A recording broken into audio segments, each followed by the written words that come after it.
Meus irmãos, eu gostaria de saudar a todos nesta noite, com a graça de nosso Senhor e Salvador Jesus Cristo. É com muita alegria, com muita satisfação que nós pretendemos aqui nesta noite falar um pouco sobre o livro de Isaías, o capítulo 1 de Isaías. Estaremos meditando no capítulo 1 de Isaías, do versículo 2 ao 18, mas por hora estarei lendo apenas o versículo 18 para a nossa meditação. Isaías é conhecido na Escritura como o profeta messiânico. Ele fala muito sobre o futuro Messias, fala muito sobre esperança, não somente sobre os pecados de sua nação, de seu povo, mas também ele fala muito sobre o Redentor, o Salvador, o Messias, aquele que haveria de estar vindo ao mundo por volta de cerca do ano 700. Esse homem escreveu esse rico e maravilhoso livro. E eu queria então convidá-los, os irmãos e os amigos, ouvintes da Palavra de Deus, que na medida que você encontrar o texto, se você quiser porventura ficar de pé, no capítulo 1, em reverência à Palavra de Deus, e no versículo 18, que nos diz a seguinte palavra: venham, vamos resolver este assunto, diz o Senhor. Embora seus pecados sejam como o escarlate, eu os tornarei brancos como a neve. Embora sejam vermelhos como o carmesim, eu os tornarei brancos como a lã. Podeis assentar, amados. O tema que eu queria dar nesta noite para a nossa meditação é convite ao arrependimento. O Senhor Jesus certa vez disse: se alguém não tem pecado, que atire a primeira pedra. A Escritura nos diz que não há justo nenhum sequer, não há quem entenda, não há quem busque a Deus. Todos se extraviaram, todos se desgarraram como ovelhas, cada um se desviava pelo seu próprio caminho. Todos os nossos pensamentos, meus irmãos, são inclinados ao mal e não ao bem. A melhor de nossas obras, a Bíblia nos diz que são como trapos de imundícia. Não há um justo, nenhum sequer, não há quem não peque. E se não há quem não peque, se não há quem não erre, todos nós necessitamos nos arrepender. Todos nós necessitamos de um Salvador, de um Redentor, de um Messias. Precisamos de uma solução para os nossos pecados. Precisamos resolver nossas vidas. E não se resolve nossas vidas se não for por meio do Redentor, por meio do Salvador, por meio de nosso Senhor. Isaías, meus irmãos, nos fala acerca de um momento em que o povo de Deus vivenciava uma vida muito distante de seu Deus.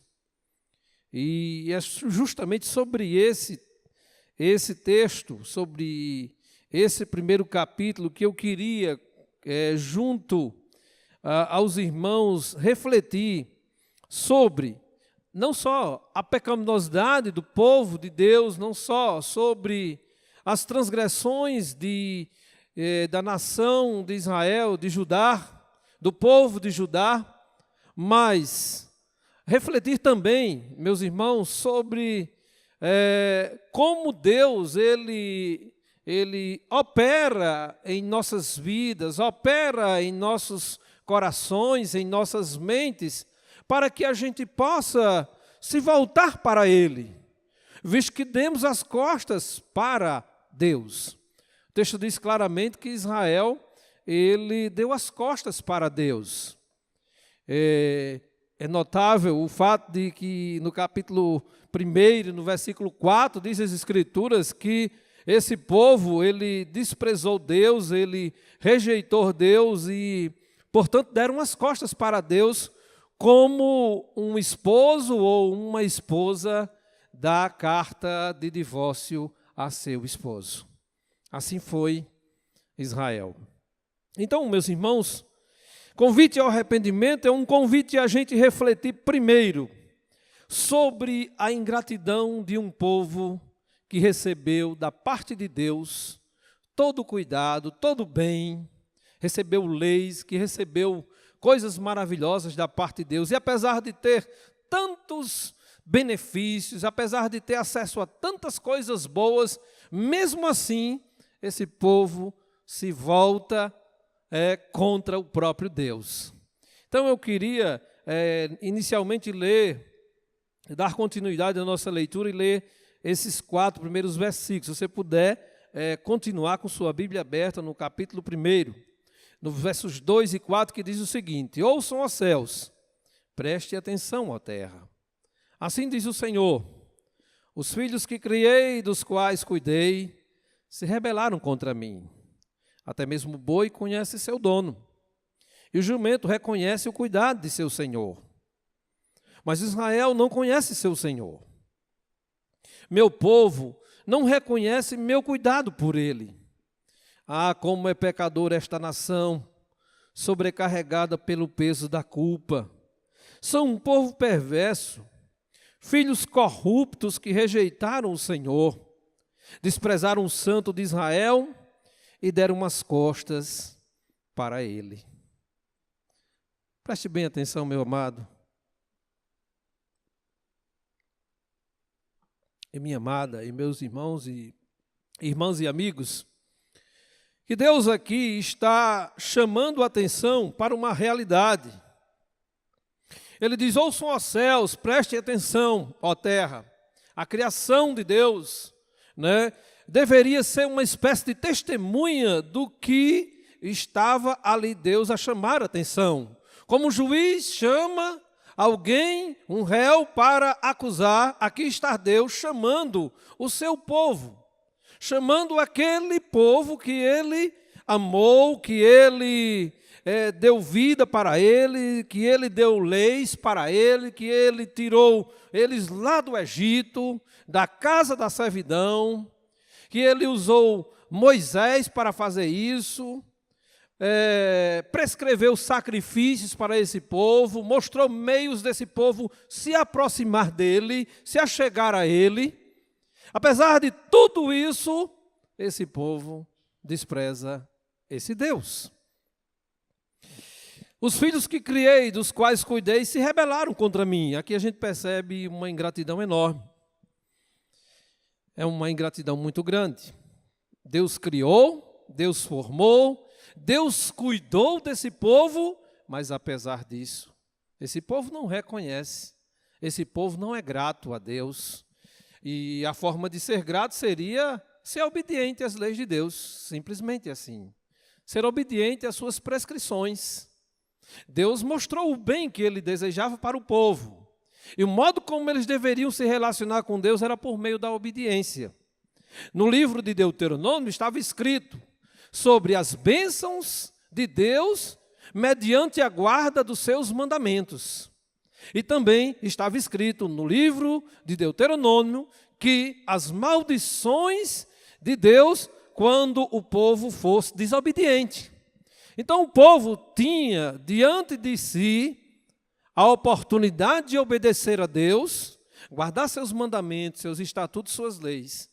E também o povo poderia seguir um caminho alternativo, o caminho da idolatria, o caminho do pecado, da injustiça, o caminho de um viver distante de Deus. O povo poderia fazer isso.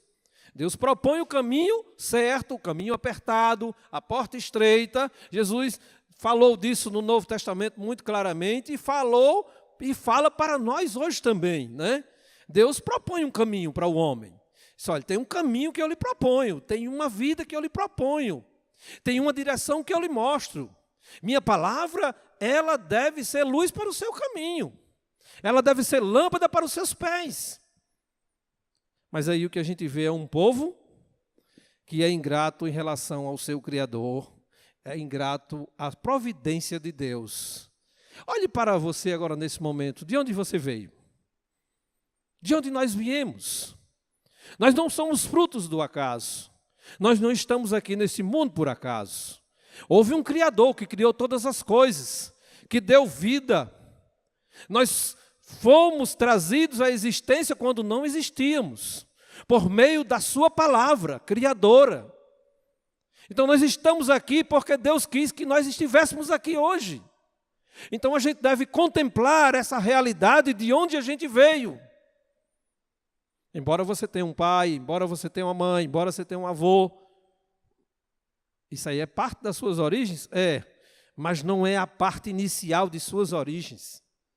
A parte inicial de nossas origens começa com Deus, no coração de Deus. É a partir de Deus que tudo começa. É a partir da criação de Deus que eu e você passamos a existir. Então, voltar às nossas origens é uma maneira de dizer: Senhor, eu só estou aqui hoje porque as suas misericórdias se renovaram na minha vida. Eu só estou aqui nesta noite porque o Senhor é bom e a sua misericórdia dura para sempre.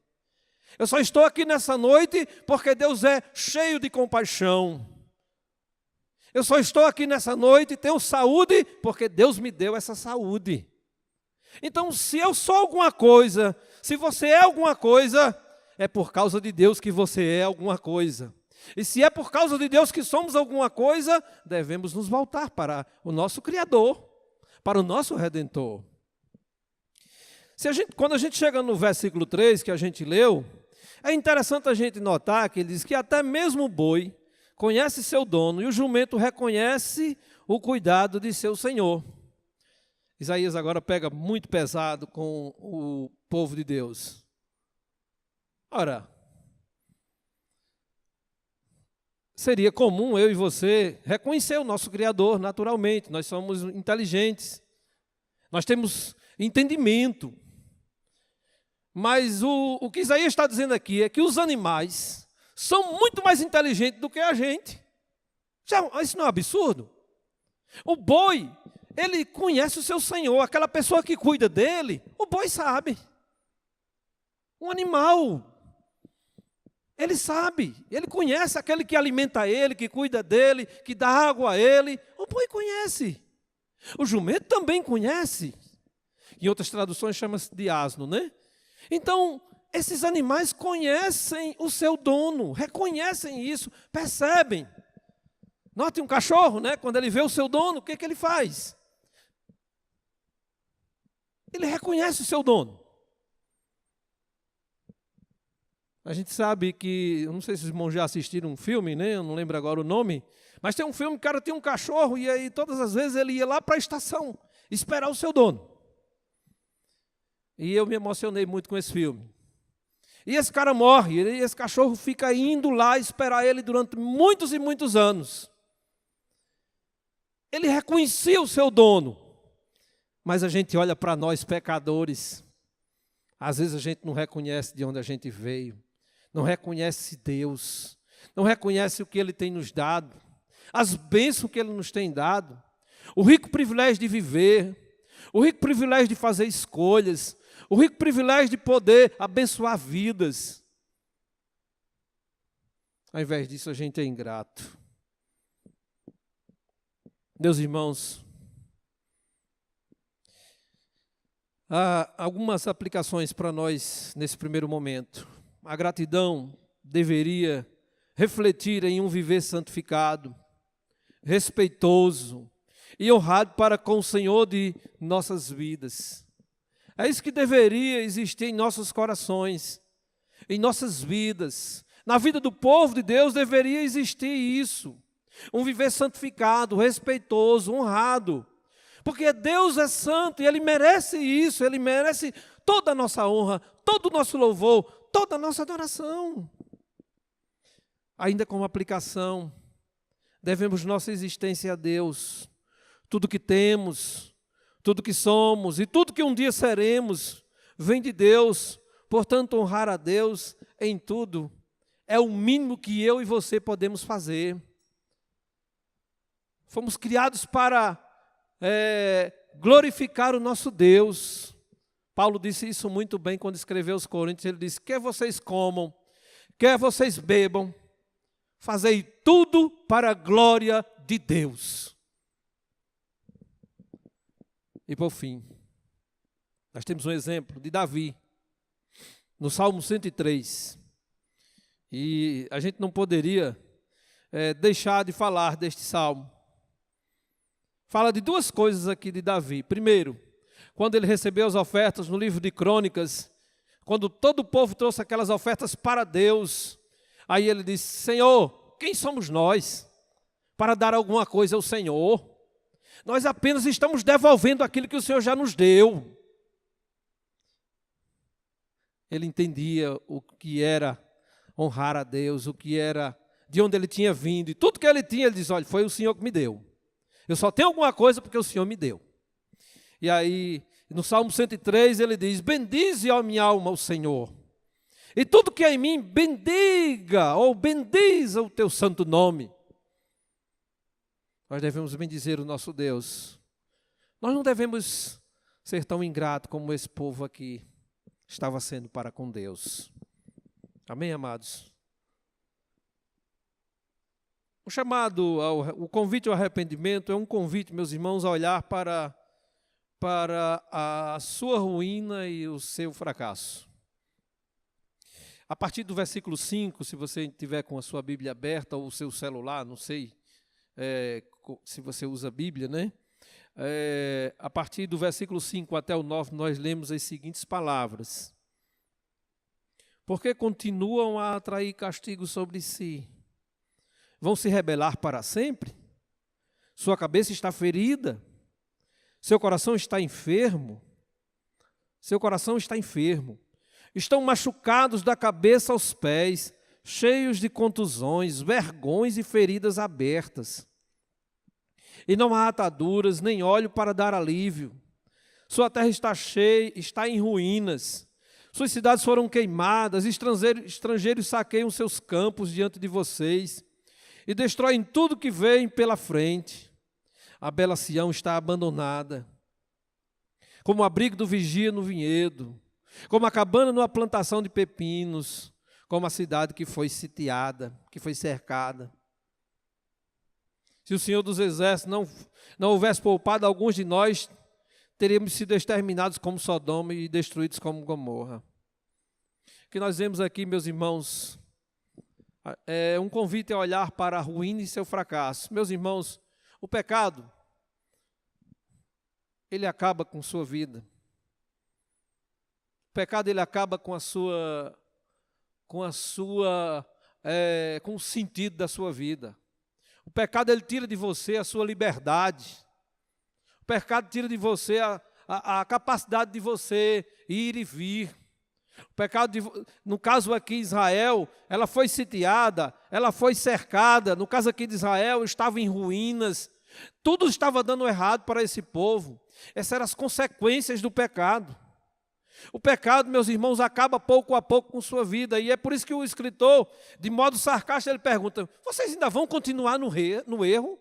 Vocês ainda vão continuar pecando? Será que isso realmente vale a pena? Vale, meus irmãos, será que vale a pena continuar no erro? É isso que esse escritor, Isaías, está dizendo.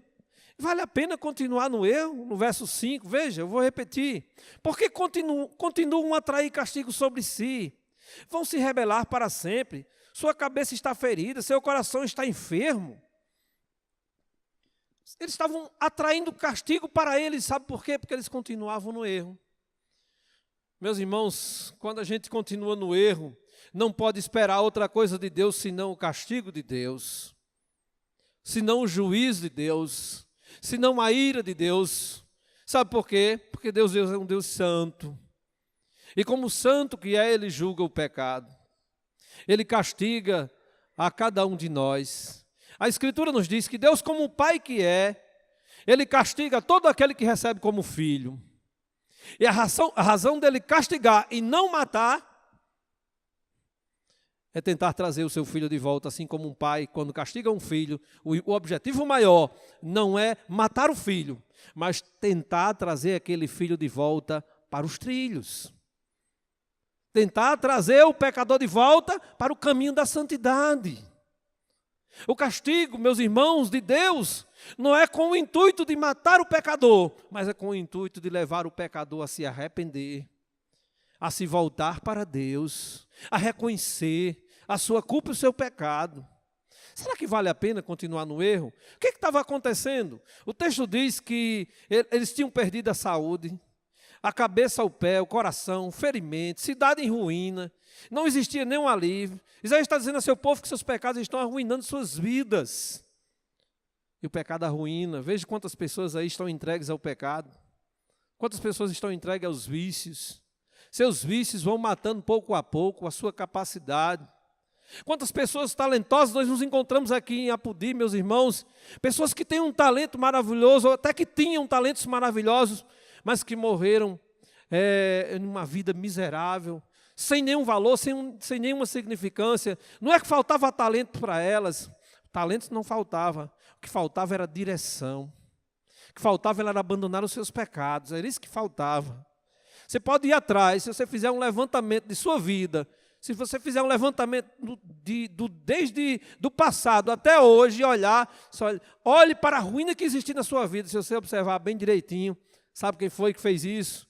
Não foi seu pai, o culpado não foi seu pai, não foi sua mãe, não foi o seu professor, não foi a sua professora, não foi a sociedade, como um determinado filósofo disse, que o homem nasce bom, a sociedade é quem corrompe ele. Não. Sabe o que foi? Foi o seu pecado que ele trouxe até aqui. O pecado traz ruína nas nossas vidas. O pecado traz separação entre nós e Deus. O pecado causa dor a gente, causa dor aos nossos familiares, causa dor quem estiver perto de nós. Se a gente pecar, a gente atinge. O pecado é uma coisa terrível que leva o homem, na pior das hipóteses, ao inferno, que é o resultado final do pecado.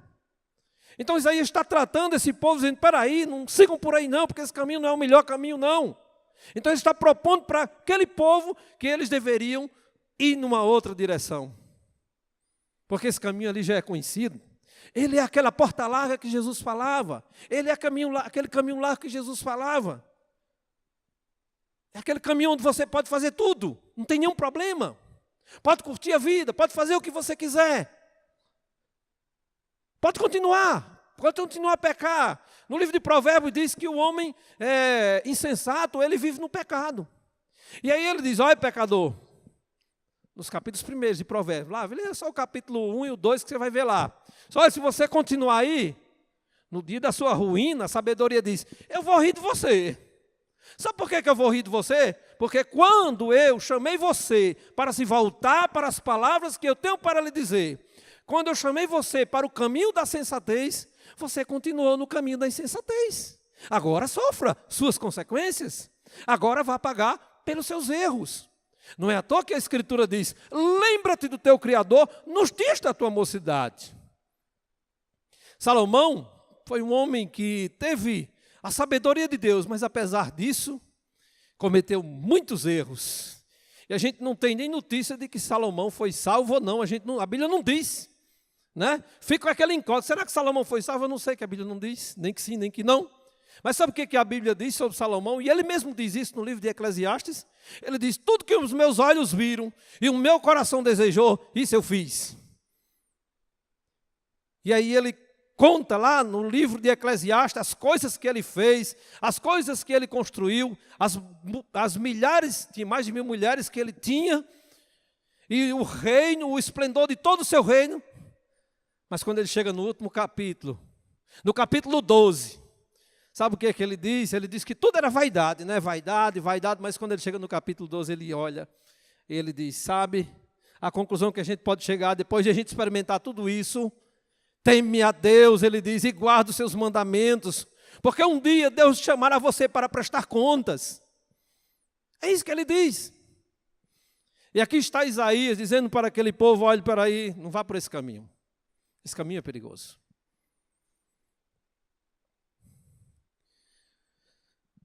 Meus irmãos, ainda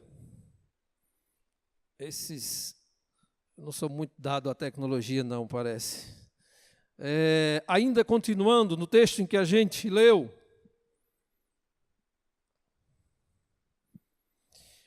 esse texto ainda nos mostra que essas pessoas deveriam olhar para onde elas se encontravam hoje. É uma forma de dizer que no passado que eles viviam em obediência ao Senhor, as coisas não eram assim. Onde eles se encontravam? Sofrendo, problemas com saúde, problemas com a questão da cidade. A vida deles estava um fracasso, estava um verdadeiro desastre. Eles se encontravam numa situação extremamente difícil. Essa era a condição daquele povo. E aí o que o nosso Isaías ele propõe? E eu, refletindo sobre esse texto, percebi uma coisa, que a gente deve olhar, portanto, para a realidade de nossas vidas, né? Porque isso é uma oportunidade de rever nossos caminhos, rever nossas ações, rever nossos pensamentos, e quem sabe suplicar ao Senhor por misericórdia, perdão, compaixão de Deus. Porque se estamos errados, e se ainda estamos vivos, isso quer dizer que a misericórdia de Deus ainda se renovou em minha vida. Ainda há uma oportunidade, ainda há tempo de mudar. Ainda há tempo de fazer diferente, ainda há tempo de buscar o Senhor. A Bíblia diz buscar o Senhor enquanto se pode achar, invocar enquanto está perto. Não deixe que sua vida seja uma verdadeira ruína por completo, mas não, se ela foi ruína até aqui, então tudo bem, mas daqui para frente as coisas podem ser diferentes. Pastor Aurivan Marinho, ele contando o seu testemunho, e ele fala de sua vida pregressa, isso eu vi há acho que foi em 2014, num congresso, lá em João Pessoa, e ele diz uma coisa que é muito interessante, ele estava muito preocupado com relação ao que ele já tinha feito de errado na vida dele. E Deus falou o coração dele, dizendo a seguinte coisa: olha, a questão não é o que você já fez até agora de errado, a questão é o que você vai fazer daqui para frente. Se você foi errado até aqui, mas a partir de hoje você se voltou para Deus, se converteu, você é uma nova criatura em Cristo, então é isso que vai contar. Então ainda não é o fim. Estamos no pecado? Podemos estar, mas isso não é o fim. A resposta final vem de Deus. Deus é o Deus que dá segunda chance. Deus é o Deus que nos oportuniza, que nos abre possibilidades novas de recomeçar, de tentar de novo, de se levantar novamente. Aplicação, meus irmãos, duas. Primeiro, o fracasso, a dura perda de algo valioso para nós é a oportunidade de Deus operar em nós. O reconhecimento de nossas culpas, erros e nos levar ao arrependimento. Reflita sobre isso. Fracasso, a dura perda de algo valioso para nós, é a oportunidade de Deus operar em nós. Foi o que eles perderam muitas coisas, né?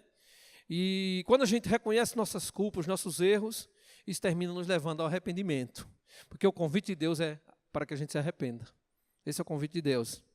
E aí mais uma aplicação, que se encontra no Salmo 51. Salmo de Davi. Quando Davi havia pecado, de modo muito terrível, de modo muito profundo. Ele havia traído um homem e havia mandado matar esse homem. Havia adulterado, o profeta Natã foi lá, acusou ele de seu pecado, ele reconheceu sua culpa, e ele escreveu esse lindo salmo para nós que somos pecadores. Ó Deus, ele diz, compadece de mim, segundo o teu amor, apaga minhas transgressões, por tuas grandes misericórdias. Lava-me completamente da minha iniquidade e purifica-me do meu pecado. Pois reconheço minhas transgressões e meu pecado está sempre diante de mim. Pequei contra ti e contra ti somente e fiz o que é mal diante dos teus olhos. Por isso tua sentença é justa e teu julgamento é puro. É interessante como Davi ele se dirige a Deus e ele não leva nada nas mãos, nenhuma oferta. Ele não leva todos os bens, todas as coisas boas que ele já havia feito. Ele chega para Deus e diz, olha, Senhor, a única coisa que eu posso pedir ao Senhor é tenha misericórdia de mim. Eu não tenho aqui, se eu for apresentar aqui, o que eu tenho para apresentar é os meus pecados, as minhas transgressões.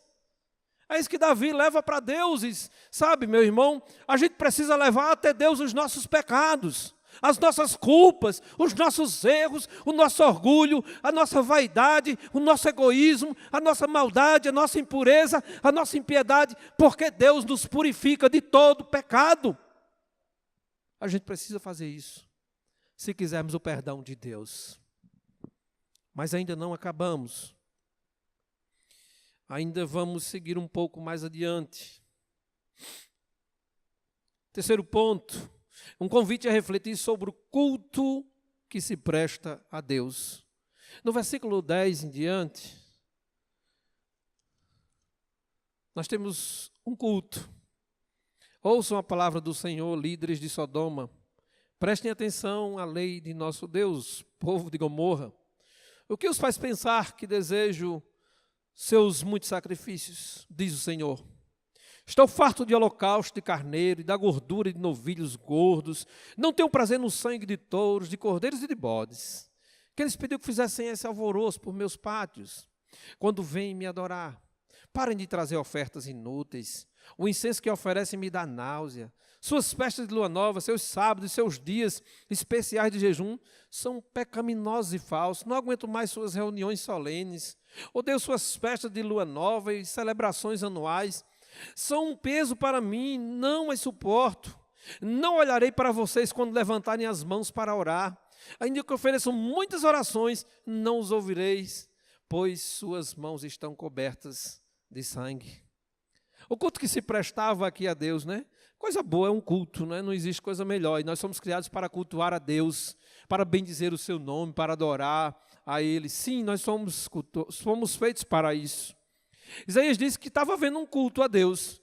Isaías não está dizendo aqui que as prescrições do culto estavam erradas. Isaías não está dizendo aqui que o problema estava no culto em si. Tem algumas palavras muito duras, né, aqui.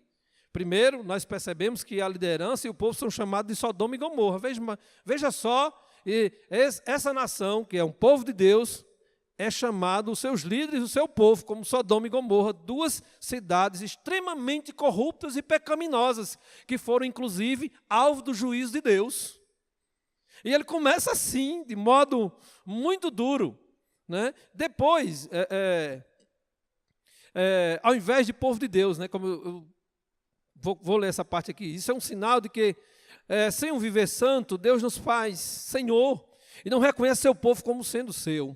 Um lembrete disso se encontra no Antigo Testamento, quando Deus diz a Moisés que aquele povo era o povo de Moisés. Quando o povo pecava, Deus diz, seu povo pecou, Moisés, porque Deus é santo. E ele esperava que o povo vivesse em santidade. Então ele fazia isso, porquanto pecavam contra Deus. Deus deixa claro que o culto, as festas, tudo que tem a relação com a adoração a Ele, não o está agradando. Ele tem náusea, não aguenta mais, odeia, não suporta mais esses falsos cultos e, consequentemente, não ouve as suas orações. Porque um culto, meus irmãos, a Deus, ele não é só uma questão de ter uma boa liturgia, de ter tudo dentro de uma ordem, tudo direitinho. O culto a Deus tem a ver com o coração. O culto a Deus tem a ver em adorar a Deus em espírito e em verdade. Não é de qualquer jeito que se faz um culto a Deus. Não é de qualquer maneira. E o povo estava tendo uma vida corrompida e queria que Deus abençoasse o culto deles. Queria que Deus ouvisse as suas orações. E Deus disse, eu não vou ouvir as suas orações, não. Pode orar aí à vontade, mas eu não vou ouvir. Meus irmãos, quando Deus não ouve o seu povo, é porque o negócio está complicado para o seu povo, né? Porque se só temos Deus como Senhor, e Ele é o nosso Senhor, e a gente chega a Ele, cultua a Ele, ora a Ele, oferta a Ele, presta nosso culto a Ele, e Ele diz que isso não vale nada, então o negócio está feio para esse povo, não está? O que está errado? O culto está errado? Não, o que está errado é o povo estar em pecado e querer cultuar a Deus estando em pecado. Esse é o problema, essa é a questão. Portanto, esse culto ele é vão, pois ele não parte de um coração sincero e santo, mas de um coração marcado por uma profunda corrupção. Pois esse mesmo povo que o cultua não faz justiça aos mais carentes da sociedade, pobres, órfãos e viúvas. Ora, quando um coração ele é quebrantado, quando um coração ele é contrito, quando um coração é salvo de fato, isso se reflete no seu dia a dia. Uma vida bondosa passa a existir, uma alma generosa passa a fluir daquela alma que não era generosa. Então, essas coisas não são sinônimo de salvação, mas são demonstrações exteriores daquilo que Deus tem feito em nossas vidas. Embora Deus tenha prescrito as festas, os dias especiais, aliado aos sacrifícios cerimoniais, Deus também requeria um viver piedoso, acompanhado de uma devoção sincera e cheia de gratidão. Qual é a aplicação para nós? O culto que agrada a Deus deve ser feito em espírito e em verdade, com um viver marcado por pureza, confissão sincera de pecados, busca sincera de dar a Deus o melhor dos nossos recursos, o melhor de nossa vida e um coração quebrantado. O sacrifício que desejas é um espírito quebrantado, não rejeitarás um coração arrependido. Portanto, meus irmãos, nós temos aqui nesse terceiro ponto o culto a Deus, mas é um culto que não agrada a Deus. E temos por último, apesar de tudo isso, e eu creio que aqui é a parte mais importante do texto, é o convite a acertar as contas com Deus, que é o versículo 18 que a gente leu, né? O que diz o 18? Embora seus pecados sejam como escarlate, eu os tornarei brancos como a neve. Embora sejam vermelhos como o carmesim, eu os tornarei brancos como a lã. Meus irmãos, essa é a parte onde você vê que Deus, Ele castiga o povo, Ele acusa o povo, Ele mostra a situação pecaminosa do povo, mas Ele chama o povo para se acertar com Ele. Ainda não é o fim. O que Deus está dizendo é que por maior que sejam os nossos pecados, por maiores que sejam as nossas transgressões, nós devemos ir até Ele. Nós devemos voltar para Deus. Ele está convidando a gente a começar. E Ele diz que o povo deveria se lavar, deveria se limpar e deveria deixar de fazer o mal. Deus está dizendo que eles, meus irmãos, não poderiam fazer isso sem a graça e o perdão de Deus, claro. Como é que se dá, portanto, esse convite ao arrependimento? Ele começa com o desejo de mudança depois da repreensão. É aí onde começa. Ora, Deus repreendeu o povo, disse o que estava acontecendo com o povo. Então Deus chega para o povo e diz, olha, é o seguinte, isso aqui está errado, isso aqui está errado, isso outro está errado. E aí o que o povo deve fazer? Deve desejar uma mudança depois da repreensão. O convite à mudança, o convite ao arrependimento começa com a busca sincera pelo perdão do pecado, perdão de Deus. Deus pode conceder o perdão mesmo a essas pessoas. Terceiro, ele começa com uma confissão sincera da parte do pecador. O pecador só tinha para apresentar pecado, mas Deus fala, apresente seus pecados, confesse suas culpas, confesse seus erros, porque Deus tem prazer em perdoar. Quarto, começa com o abandono do pecado e o apego ao ensino de Deus. Deus manda que esse povo aprenda com Ele. E o salmista diz, lava-me completamente da minha iniquidade e purifica-me do meu pecado. 1 João 1,9, todo mundo conhece. Se confessarmos nossos pecados, Ele é fiel e justo para nos perdoar e nos purificar de toda injustiça. Então, por maior que seja o seu pecado, tem perdão para Ele. Amém? Meus irmãos, eu não poderia deixar de ler as últimas 4 aplicações do que a gente leu aqui. Sem isso, eu não poderia concluir essa mensagem.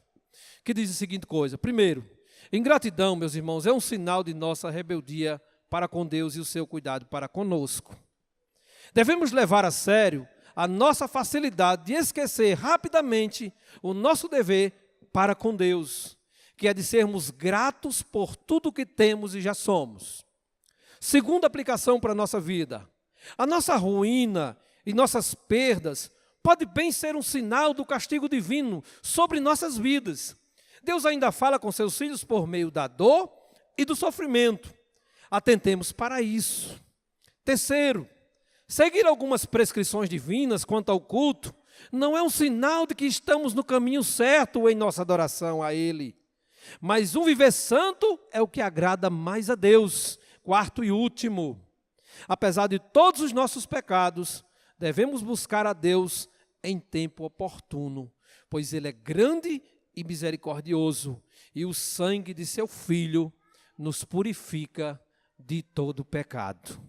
Que Deus nos abençoe, meus irmãos, e nos conceda a graça de nos voltarmos para Deus em sinceridade de coração, confessar os nossos pecados, olhar bem direitinho para a nossa vida, porque se há pecado, precisa haver arrependimento, e Deus nos convida a nos arrepender. Amém.